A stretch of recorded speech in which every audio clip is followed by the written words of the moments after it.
Good afternoon, everyone. This is Meg at Chasing Retro, and today is Thrifty Thursday. This is an open collab that is hosted by Sheree at Turquoise Dreaming. I will link her below. If you want to participate, please do. It's always so fun to see what everybody else finds in their community, thrifting, or it can even be a great deal that you got on Facebook Marketplace or eBay. So today's Thrifty Thursday is a little bit different for me. I'm going to start off with some library finds.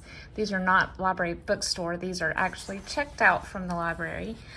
I don't know if everyone realizes or not, but in most states, if your local library branches do not have a particular title, but it's in the state holdings, you can request an interlibrary loan. And so that's how I was able to get all three of these wonderful books here. It takes about a week and a half or so, but you can request it through your library, and these are just so fun. I think I've checked this one out before, maybe not. You know how sometimes you get it and you're like, oh, that looks familiar. But these other two, definitely not, because they're a little newer. Actually, this one's not very new. I think this is 12, but this one's pretty new. So I thought I would just show these to you in case you would like to get this at your library, or if you come across these in a thrift store. These would just be great books to have on hand in your stash. So this is a book about all types of sewing projects using scraps of fabric. I have a tin very much like this. It would not even begin to hold the little pieces of fabric that I have, but I think that's a cute picture.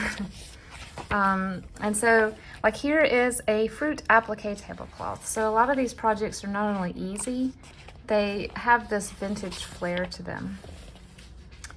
Cupcakes appliqued on tea towels. I love these. I may have to make them. Fruit magnets. You can see the little strawberry.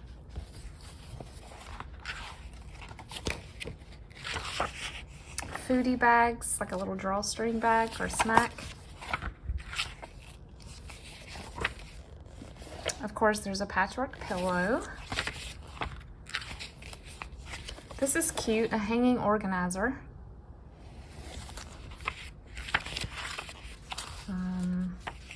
A sachet. I know a lot of y'all already make these. A garden pillow, that's just some appliqued leaves and petals, it looks like. A shower curtain, that's a cute idea. Here's a wall hanging, look at this. I just adore this so much. And then they were using scraps of brown and black for the trunk. That is just so cool. A skirt. I would wear that actually. I love these little slippers. They'd be more of a stay-at-home shoe, but they're cute. A countdown chain. We used to make a paper chain every year to count down to Christmas Day. I love this bunny. An owl. A quilt. Look at the cherry blossoms on her t-shirt. Looks like felt mixed in with fabric. A library bag. When my kids were little, we all three had a library bag. We would take it every 2 weeks to the library to fill it up again. I love these. I made something similar to this. I hung it in my laundry room actually. I used bathroom cups, like the plastic ones, and I used scraps of scrapbook paper and cut little shapes like that and wrap them around the cup and tape them. They turned out so cool. And then of course you just stick a Christmas light bulb in each one. I love the garland. Those are so easy to make. Treat bag. Is that not cute? You could totally make, this is an invite for a party, but this to me also looks like journal cover idea. I love that. Butterfly pin. That of course would also be a great junk journal applique element for the cover. I hope this is giving y'all some ideas. So this is the best, like a fabric tag that we make for journals, but they made theirs oval for a gift. Yo-yos. I wish I had the patience to make those, but I don't. Here's a journal right here, and it's got a pocket for pens and crayons. Pen cushion.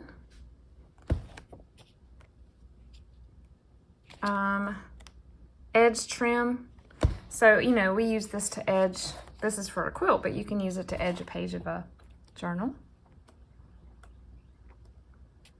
I love the silhouettes made of fabric. Again, another journaling idea. She's wearing a skirt. And she's got yo-yos on her sweater. I love how she extended the sleeves with ruffles here on the cardigan. And a scarf. Sassy hair peony. Headband. And then patterns in the back. So this is called Sewing Bits and Pieces, and it's by Sandy Henderson, if you're interested. This is called Creative Journaling by Renee Day. She's on Instagram, the DIY Day. And this is just, this is, I think, creating a little bit, but mainly like, it's probably more bullet journal. I did bullet journaling for 1 year. It was fun, but it took so much time. I was like, I can't keep doing this, but it is fun.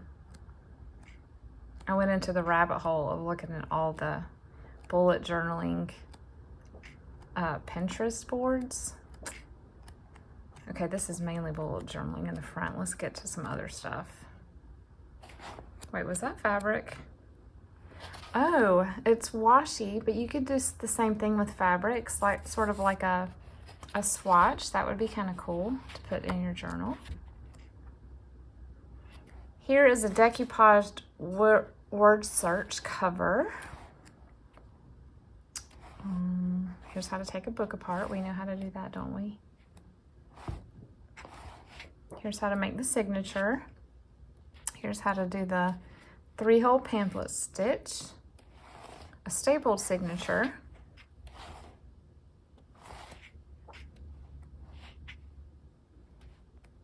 Semi-altered book journal. Cut about half the pages out. Mixed media. That's fun. Hot glue. Bubble wrap printing. Stencils. Tissue paper. I've seen junk journalers use all of these effects. The alcohol ink. Tape roll. Die cut birds. Newspaper clippings. That's more labeling tape. I would call that labeling tape. Oh, the background is newspaper. Okay, I didn't notice that. Oh, and they're using texture paste. But they made, no, that's not homemade. I thought that was homemade. She uses texture paste. And then travel journaling tips, faux leather. I know a lot of this is already available on YouTube, and if you're like me, pictures help, but seeing a video will really, really help figure how to figure something out, how to make it. Cuteness. How to coffee dye paper.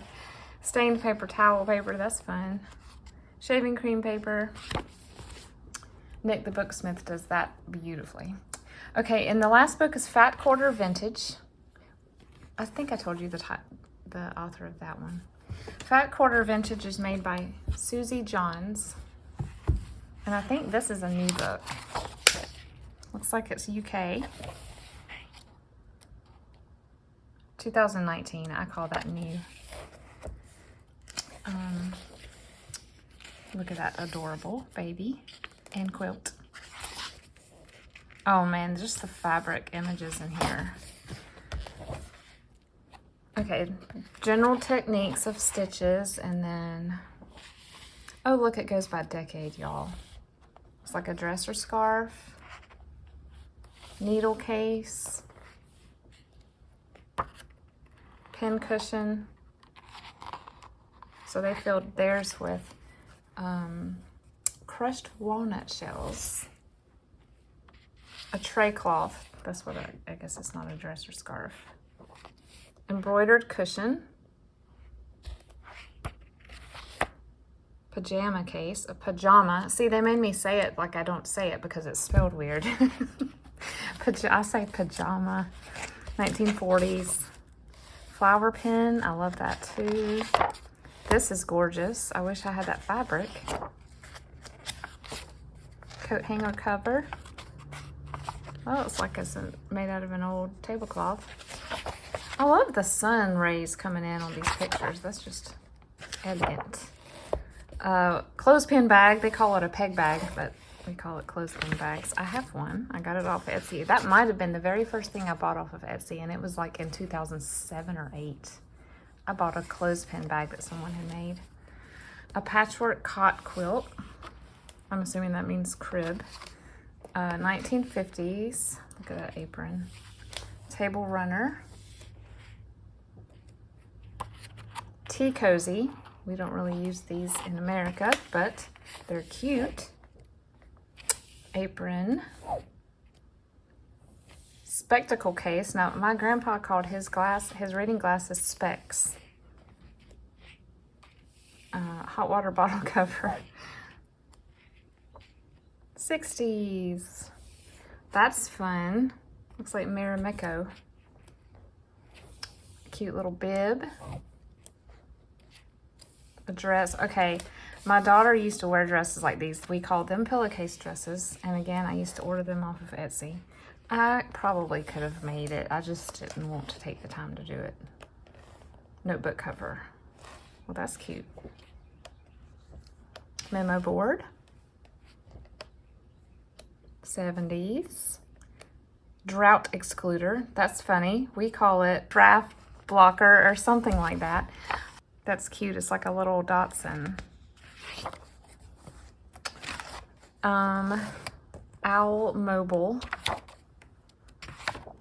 Bow ties. Baby changing mat. Shopping bag. And then the patterns. So I hope y'all enjoyed that. I know that's very out of character for me to do that, but these have been just sitting on my desk inspiring me, and I thought you might want to see them in case you want to look for them at your library or thrift store. Okay, the next is a set of 3 books that I found at a homeschool store. We've been going to this homeschool store for years. This is sadly the very last year that I will be going in there for my children because this is my daughter's senior year. So it was like a big momentous event going in there to buy the last of the books that I'll ever need to buy her for homeschooling. It was very emotional. So to make myself feel better, I bought a few books for John Journaling. I know you guys can understand that. And it did make me feel a little bit better. I got Heidi. This was 99 cents. And I think it's just like the one that I read to my kids when they were little. That copy belonged to my aunt, so I will not be destroying it. This one is taped together, but again, that's perfect. I'm not going to feel bad at all about taking this book the rest of the way apart. And I want to make a Heidi journal very soon.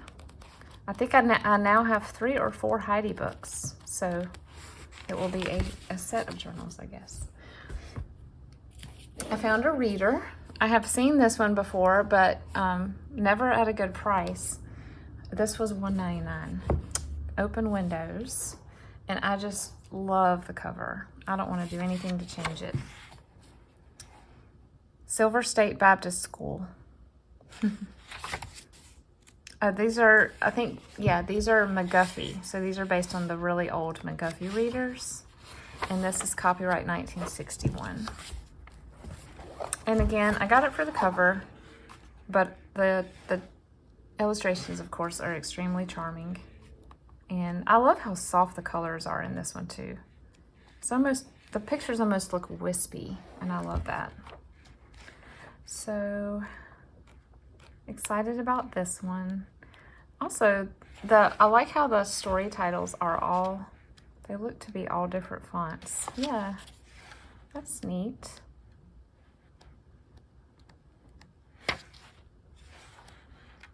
Yep, look at that. It's like a Art Deco.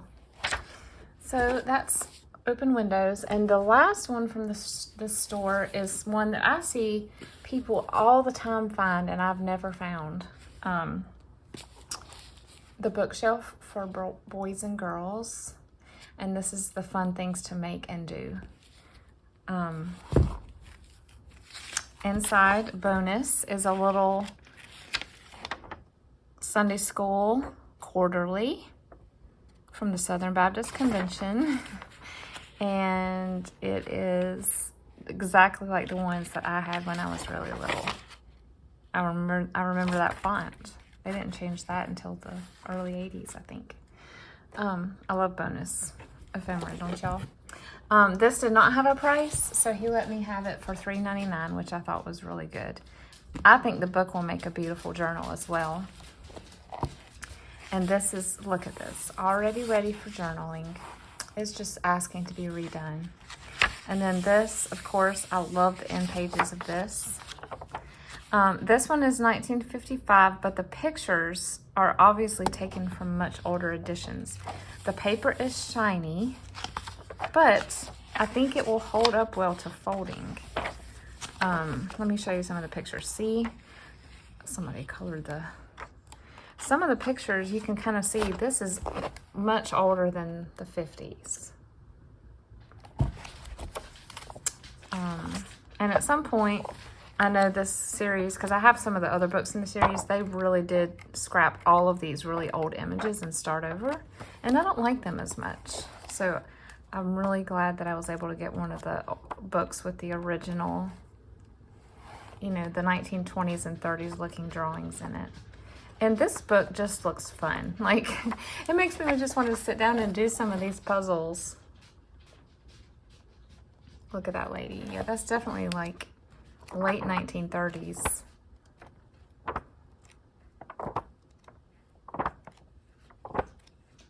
So cute. So yeah, excited about those three. The last thing I want to show you today is something that, okay, so quick little story. We went to a community yard sale back in the spring, and my son was buying several of the things that were electronic components from this one lady, and she started watching him pick them up and, like, you know, he obviously knew what they were, and asked her how much they were, and she said, what do you do with these? And he said, well, I'm going into engineering. And she said, oh my goodness, these were all my dad's. He was an engineer and a professor, and I have a bunch more stuff at my house that I'm just gonna have to throw away if you want to come look through it. So we did. We found out where she lived, and she graciously let us go to her garage, and we were able to get a few more components for him to play around with. And then she also had some books and magazines and like newsletters. My husband and son looked through them and were like, you know, not really want to keep these. And I said, well, let me have them. And of course I can glean what I can from them. So these are from the 1950s mainly. There's a few 60s, I think. It's called Florida Engineer. And evidently he was on the board of editors for this magazine. We've got some vintage ads. A little bit of water damage on some of them, but that's fine. Just fun black and white photographs that you can turn into journaling cards. Titanium, the Cinderella of metals.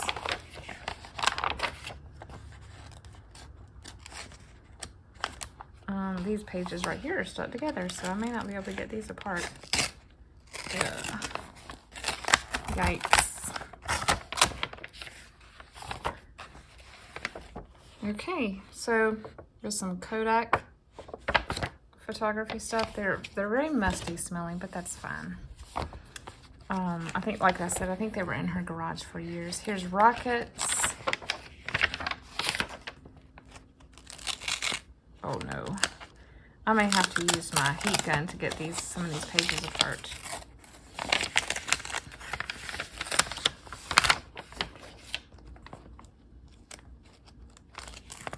Oh goodness.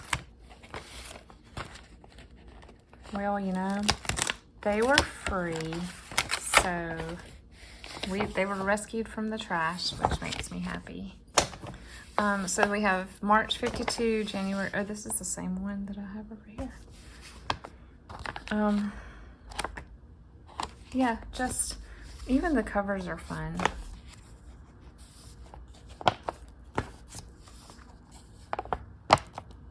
The Starfighter, that looks ahead of its time, doesn't it?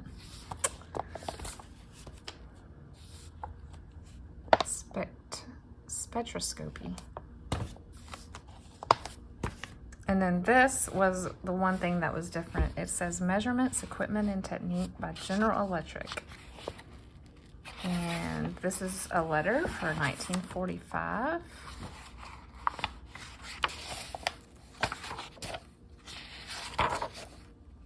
I'm assuming this is published in 45 since that letter said that.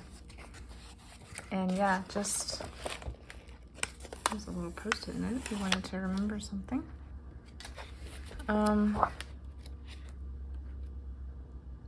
Aircraft, post-World War II aircraft, installation resistance meter. I mean, these are all articles that these engineers wrote. It's just so cool. So that was, that has been sitting in my laundry room in a bag since like April. So I pulled it out this week and I was like, I'm going to show everybody for Thrifty Thursday. But again, this is hosted by Sheree at Turquoise Dreaming. So head over to her channel, link to her, and use that hashtag, and you can join in with us. I hope you guys are having an excellent day, and we'll see you in the next one. Bye.